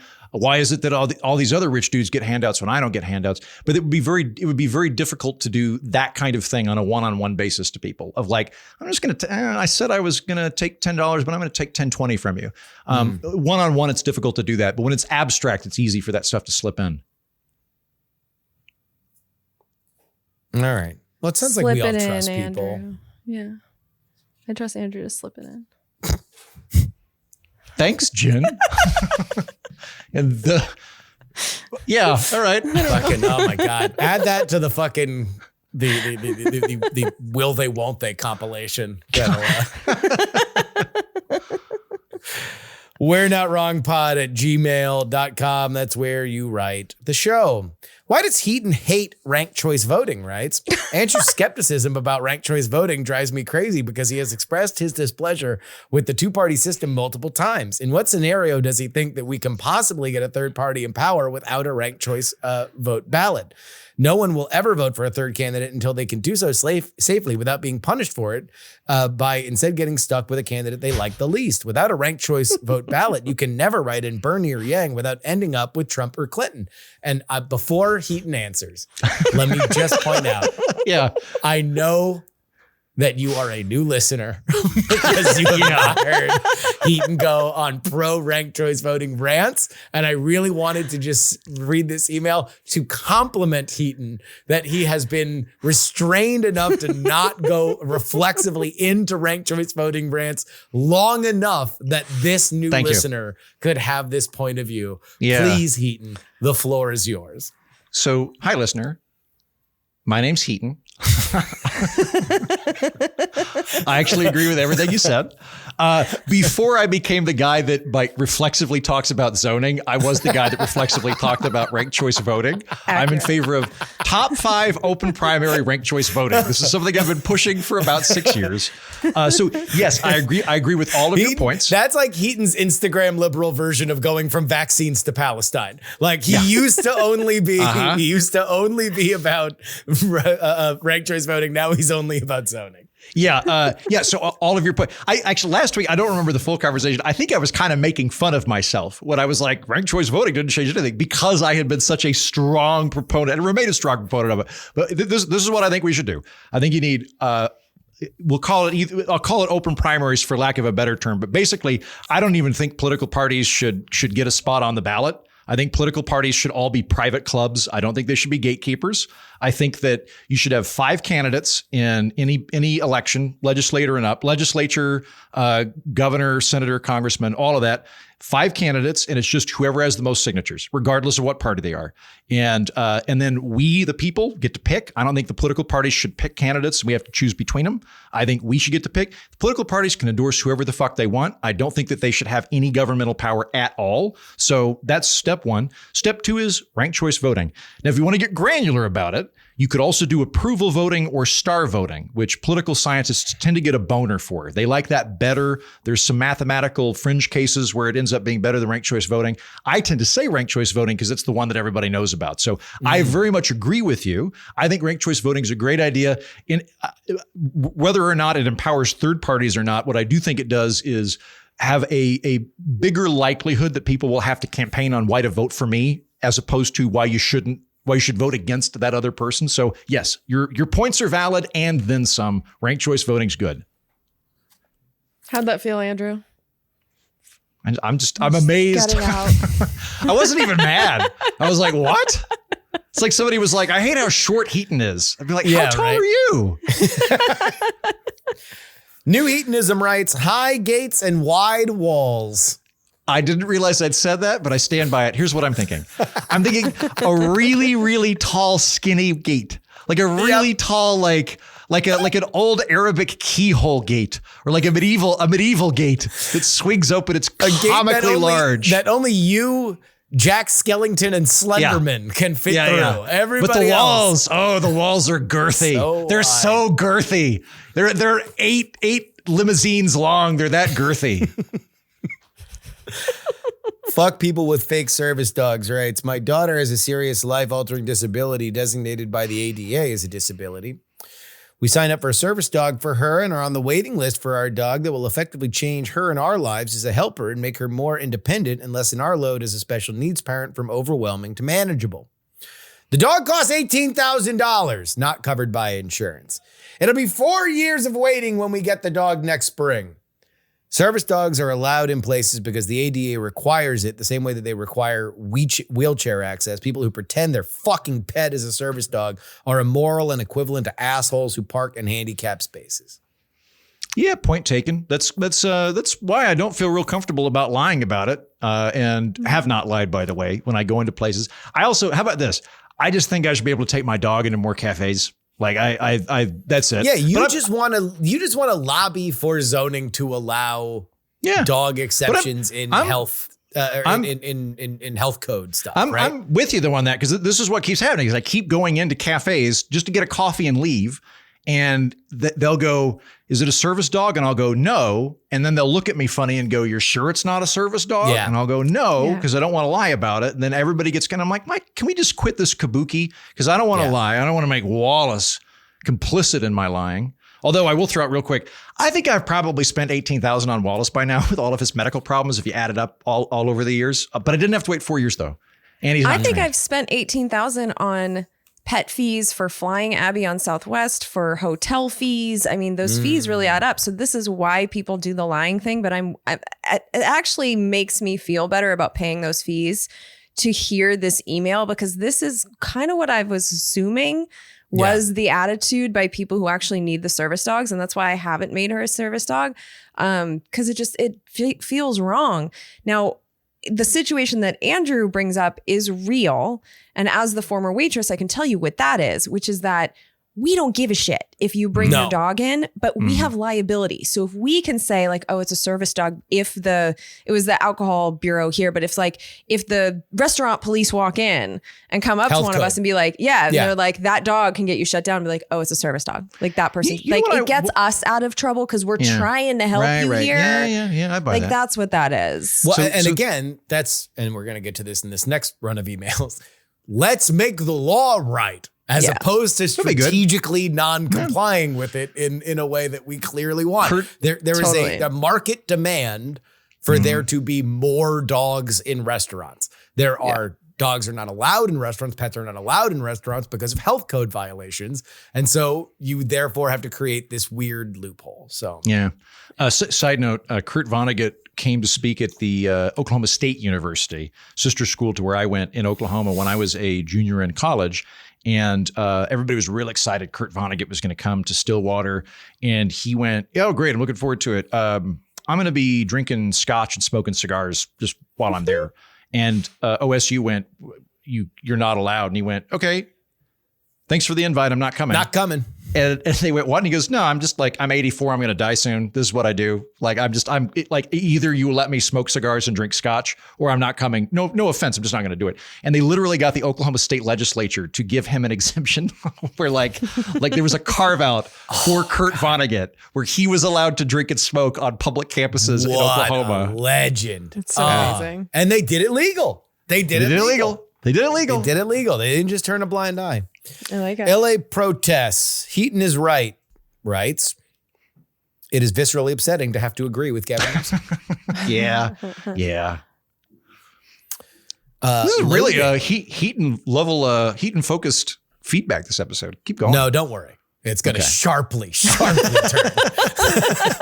I hope you've got your fill, Heaton, because you are going to be a bystander for the rest of the mailbag. Great. Loading writes, cheers to Heaton for interrupting Justin answering Jen's question regarding whether or not he agrees that the way things are being done was wrong. For a minute, you could see Justin was trying to work out how to answer the question without finally admitting that he's a full-blown Drumpf acolyte. Should I respond or should you? This is just, they're just saying I'm a MAGA but guy. you're not. I mean, I'm whatever anybody believes I am. That's fine. It's not my job to have them organize my thoughts the way I want to. Like, that is a goal. I want to be able to speak clearly enough that people understand my perspective.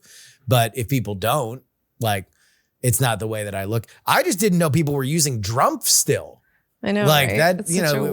That's some old tech. Just like back there with Kofefi. Do that. I hate. So apparently there's new people who don't know who the fuck I am. I left Fox Business, where I was a primetime television writer. I'd probably be writing for Gutfeld if I felt like it, but I left because I didn't want to be at Fox during the Trump years. Mm-hmm. Then I had my own TV show, and I got fired from that, what had been at the time the highest grossing job I've ever had, a week after I endorsed impeaching President Trump, and I said I did mushrooms. So I've had multiple career decisions that I've made opposing Donald Trump. Yeah. I have earned that was earned at the Blaze. At the Blaze, it was in conservative media that Heaton got fired. So in both instances. And all the same, though, just the Trump thing's just so irritating. It's just, it comes off puerile. I don't know. Whenever I see that, I'm like, it's like when you see a car with too many bumper stickers and you're like, I don't want to talk to them. I mean, I would just say I would want better. I'd want better for our audience. Like, even if you want to say that I'm some raging conservative, like, I don't know, use insults that have been around within the last 6 months or a year. I mean, 2 years. Or invent new ones. We've got a creative audience. I like the shit they come up with. Yeah. Yeah.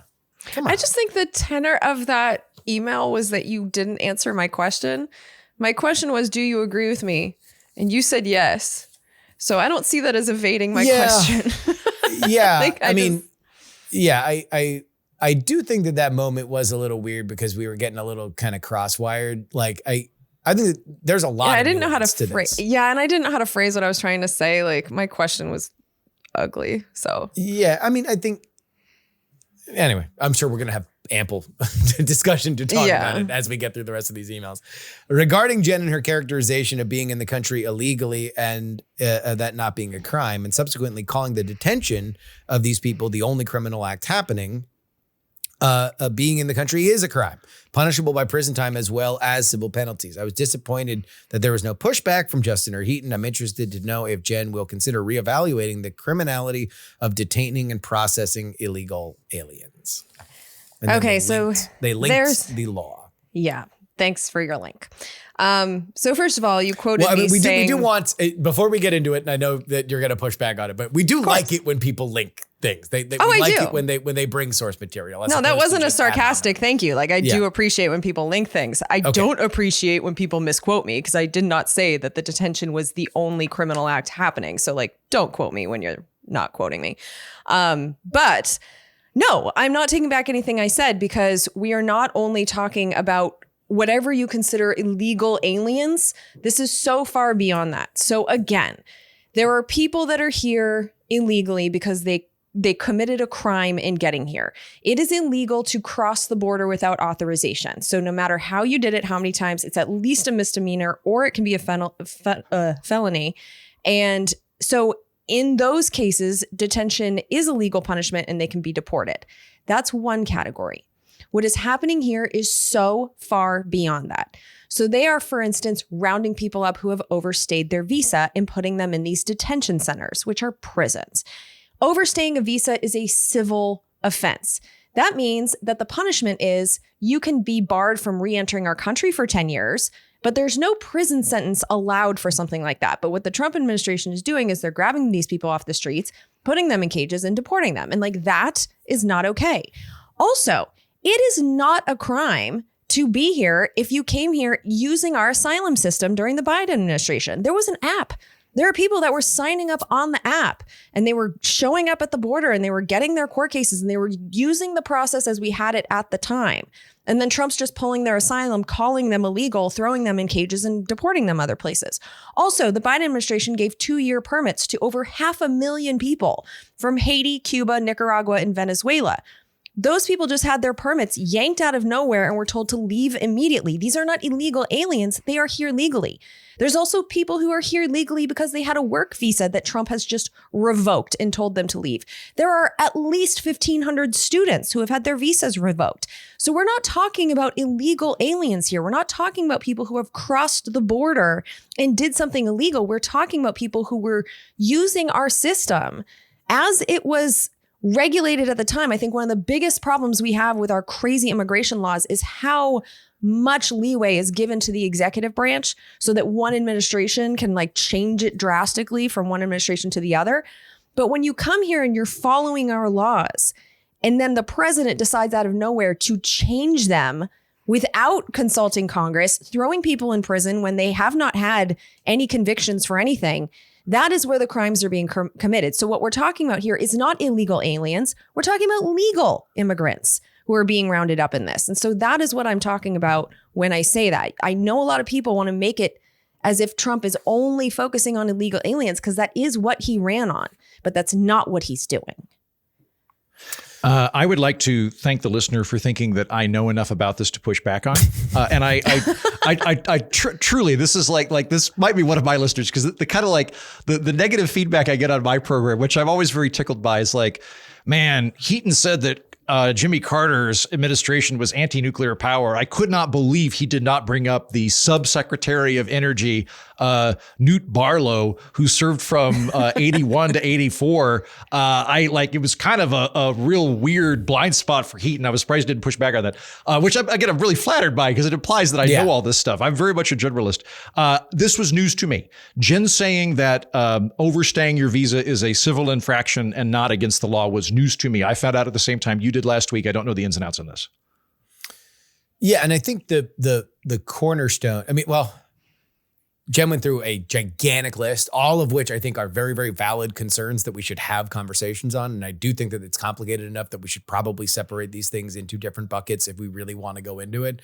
But it does sound like the crux of what Jen's argument is the detention between, even if we agree, there was, you got into the country, however you got into it, even if the reaction to that would be deportation, either A, there's a question of how we got to the point where the government now demands that you be deported, which is where you get the asylum seekers and the people who were literally flown to America by the Biden administration that now they say that they need to go back, or people that have overstayed their student visas. And the question is, okay, well, where do you put them before you deport them? The deportation oftentimes is not the thing that is legally questionable. It's where and how the interregnum is executed and whether or not you are putting them in some makeshift thing, whether or not you're just giving them a notice and saying, hey, by the way, if you don't get on a plane before this date, we are going to put you on this plane, blah, blah, blah, blah, blah. Again, it's not like this is an issue that has been so fucking easy to solve that we just haven't gotten around to it. This is a complicated Byzantine system. Red Menace writes, didn't you know that Justin has to keep his street cred so he can keep going on Newsmax? Number one. Oh, is that super lucrative for you, Justin? You get paid a lot to go on Newsmax? Dipshit. I go on Newsmax too. Thank you very much, where I am frequently booked on the John Bachman show. And it is among the I thought that was America One. Yeah. Sorry. How many Newsmaxes are there? I didn't know you were involved in Newsmax. I think that's America One network that he's on. Is he on Newsmax? No, is he Newsmax? Okay. I was on it yesterday. Okay. My bad. Newsmax 2? Newsmax 2. How many do they have? I believe 2. Okay. It'd make me feel better if there was a Newsmax 3 because I feel like I wasn't at the bottom rung of media. But no, it joins the coterie of illustrious television appearances that I make on a frequent basis, like Sky News Arabia, shout out Abu Dhabi, and GBTV, the conservative network in Britain. Although they're pissing me off lately. The amount of times that I get fucking booked on that network and then I don't go on. Did they yank you? Because there's a time delay there. Or are you waking up at 4 to do that? They've canceled me while I was waiting to go on. They've canceled me before. I'm just saying, they step up your game, GBTV. I go on places that want to book me. And by the way, for the record, I'm often booked on these places because they think I'm liberal. Because they want a liberal voice. And guess what I give them every single time? Exactly what I believe and what I would say on this show. I do not pander to an audience. Trust me, if I wanted to pander, and hopefully you can respect me, even if you don't like me, respect my fucking talent to know that if I wanted to pander, I'd be on Newsmax 1. I'd be on Fox. If I wanted to fucking pander, I wouldn't be doing Newsmax 2. I'm on Newsmax 2 because I'm charismatic enough to transmit this, but I won't do what they want me to do. And so I'm stuck on Newsmax 2. Shout out to John Bachman. He's a really great guy. I like being on the show. We have a good conversation. But come on. Do you think I'd be fucking on? No, I'd be on prime time if I wanted to play the fucking game. I believe that 100%. Proper procedures, writes. Jen has repeatedly said that there is some kind of process for deportation that's being ignored. That's a valid concern if true, but I did some research and I would like to know where she gets the impression because I found some that suggest she's mostly wrong. Immigration enforcement is largely based on the Illegal Immigration Reform and Immigration Responsibility Act of 1996, signed into law by Bill Clinton. It was a massive overhaul of our system that gave the executive branch a lot of power over the immigration process.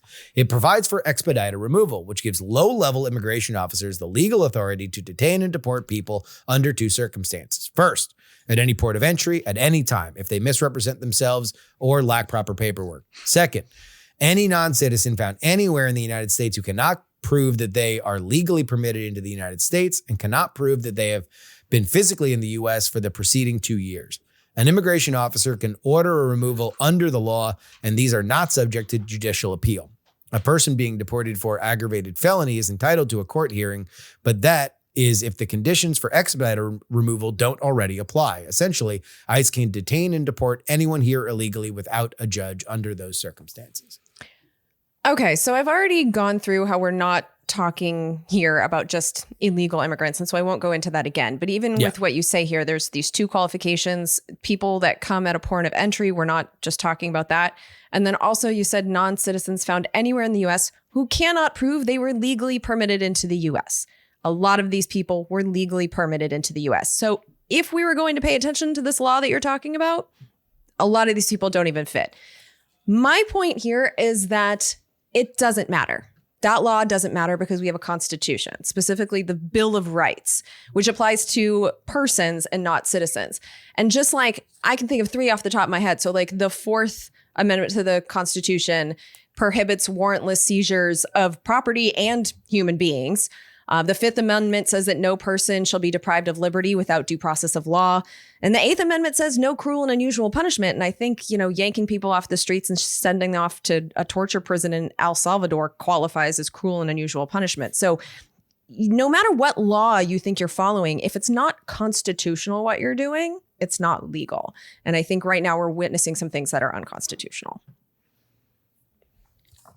Answer the question, writes, I'm amazed that it took this long for Jen to try and get an actual answer from Justin. Not at all amazed that he couldn't do it. The whole dynamic for the trio is left, right, and center. Why won't Justin play his role? Is it all performative? Is he actually a nice guy and not a right-wing cuck? So I'd like to take this first, because if you think that the basis of this show is that we are right, left, and center, like, you are new here, because that was never what we intended. I think what we have discussed is that the three of us have different backgrounds in our careers and our personal lives. And so bringing them together is what makes us interesting. So it's like Justin is a political expert. I'm a government expert. Andrew has worked in corporate media. He's a historian. He's a comedian. He's a gem of a human. So he's all these different things, and we bring those things together.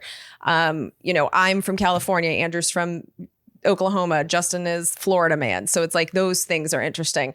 We also have different things in common. So like Justin and Andrew are performers, and Andrew and I are campers, and me and Justin like sports. And so it's just like we have these different perspectives, and in certain ways we agree with each other, in certain ways we don't. And we just kind of find the way that we are able to be different and disagree and agree, and just we enjoy our conversations, and thought you were too. But we never lined this up with whatever wings you think we're in. Like, if you think that each one of us is playing a role left, right, and center, you're going to be disappointed in us often, because that's just not what we are.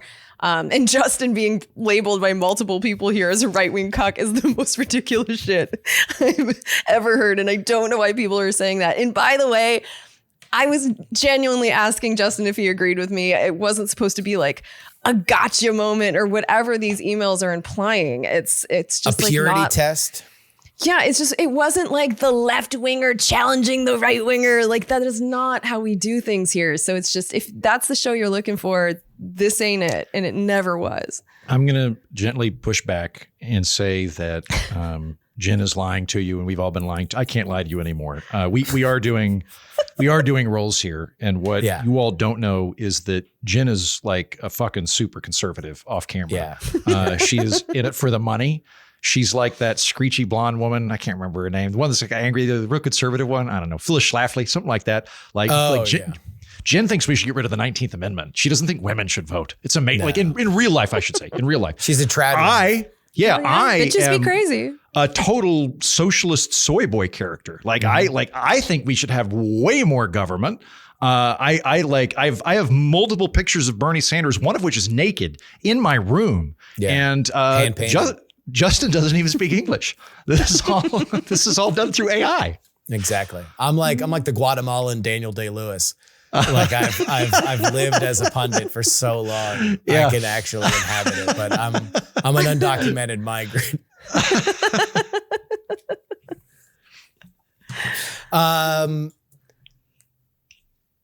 You know what? I would just like to take this. This is a teaching moment for anybody that ever disagrees with something.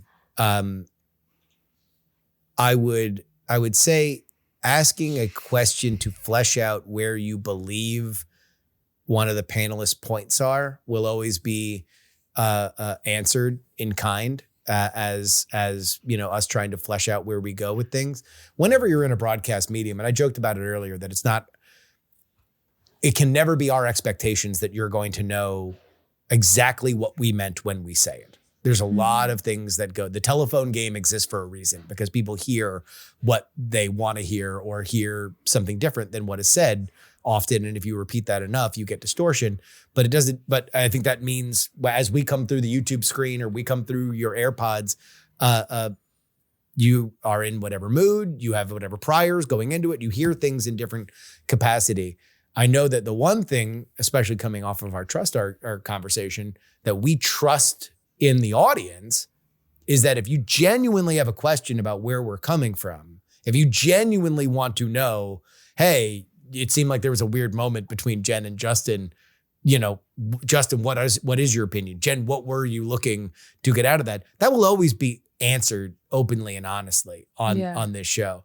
The thing that any human will bristle at, and I think we qualify as humans, is when you are telling us what we are in a way that we are not openly advertising, right? Like if you call Heaton a ranked choice voting zealot, he'll say, damn right. And you know, you can gather a tribe around it. But if you call us a thing that we are not advertising ourselves as, I mean, look, in a lot of cases, we have had conversations behind the scenes that our careers have been materially harmed by the idea that we don't want to put more labels on us, that we don't want to once every 4 years go hard for a presidential candidate that is from a major party. We would probably be a lot richer and a lot more famous if once every 4 years, literally, we had the exact same conversations that we have. Because if you listen to a lot of the people that are really popular, they're a lot more nuanced the longer you listen to them. The more you get into their media, they have more of a point of view on things. And that's true for people of all different stripes. But the one thing that's different is once every 4 years, they say, I'm campaigning for a Republican or I am campaigning for a Democrat. And that galvanizes audience. It reaches more people and they succeed more. And we've not done that. Why? Because we hate money. Yeah.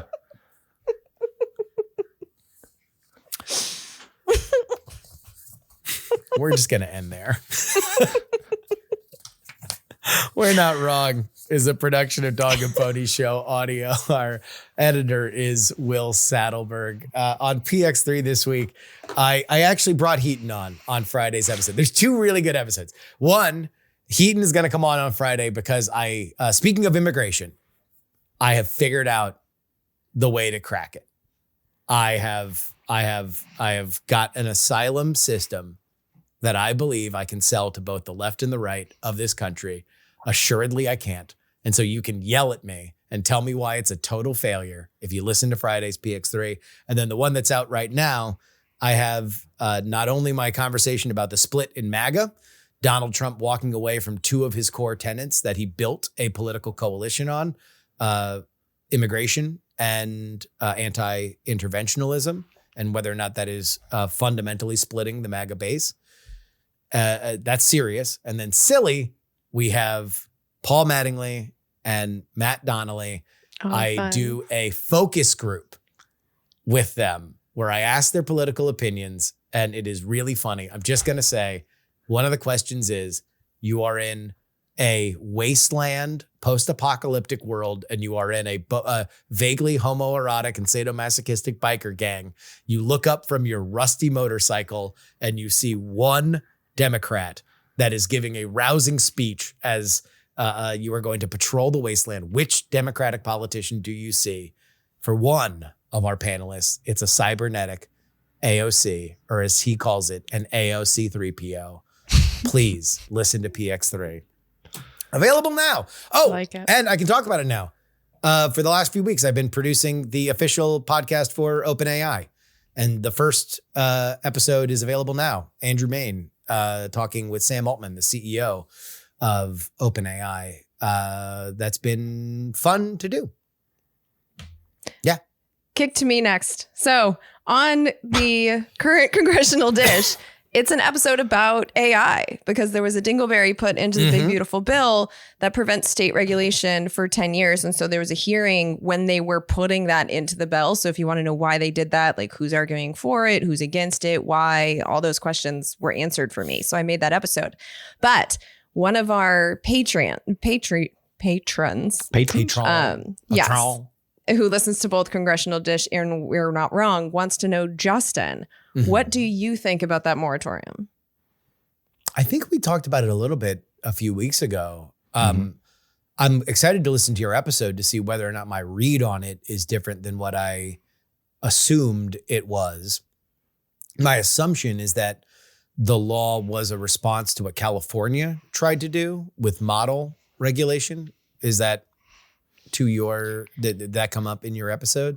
That's a little too specific. That was probably a piece of it, but they're actually doing this in reaction to the EU, which was surprising to me. So they're afraid the EU. That makes another, yeah. That actually makes a lot of sense that it made it in there, because if they're doing an anti-EU hedge, then that means every tech lobbyist is pushing for it. That means Google, Meta, OpenAI, they are all like, hey, we would greatly not like to have anybody, California, be looking to Europe and saying those are good ideas because they believe those are very, very bad ideas. I tend to agree that most European regulation for tech is harmful to their economy. I think that it's harmful to the people of Europe. And while I understand where they are coming from, I don't think that it is good for the whole of Europe, which makes me happy because it makes America better and more competitive on the world stage. But yeah, I think there's truth to the idiom that America innovates, China does something that rhymes with innovates, that means copies, and Europe replicates. Yeah, replicates. That's it. So if that's the hedge, I don't know. I think this is an inelegant way to do it. I think that the better way, I think an inelegant way to do it is to create a moratorium on state laws. That's weird. And I don't know why that would be the solution. I think the solution would be to craft sensible federal regulation if what you want to do is do stuff. But also my biggest thing about it is that I really don't think that the AI industry right now is in a great time period to be regulated, because we don't really understand the tech, and good regulation comes from an understanding of the tech. So any regulation that's going to come in on AI is going to be guessing at where we're going, which often has second order effects that are harmful. So that is my general thought. Thank you very much. Heaton. This week on the ORF, I wanted to contextualize the things that are going on in Iran. By the way, I very much enjoyed talking to you about that, and you've given me thought on a lot. But what I wanted to do is contextualize the overall concept of nuclear proliferation. So I go back to starting with Truman, how America originally conceived of nuclear weapons. It's really weird. Eisenhower thought nuclear weapons were going to be just normal conventional technology. We were developing a nuclear cannon. We were developing nuclear landmines. At one point, we had a thing called the Davy Crockett, which was a nuclear bazooka. The thought process was that we would just have dudes with like pocket nukes, basically, that would dig a ditch and then fire the nuke a mile away and then hop in the ditch before it killed them. Crazy shit, right? And I go through the Nuclear Non-Proliferation Treaty, what that is, how that's been enforced and all of those things. So if you were interested in the nuclear regime, which governs nuclear weapons, that's on the Political Orphanage this week. All right. And that'll wrap it up for us today. Until next time, friends, this is your old pal, Justin Robert Young, saying we're not wrong.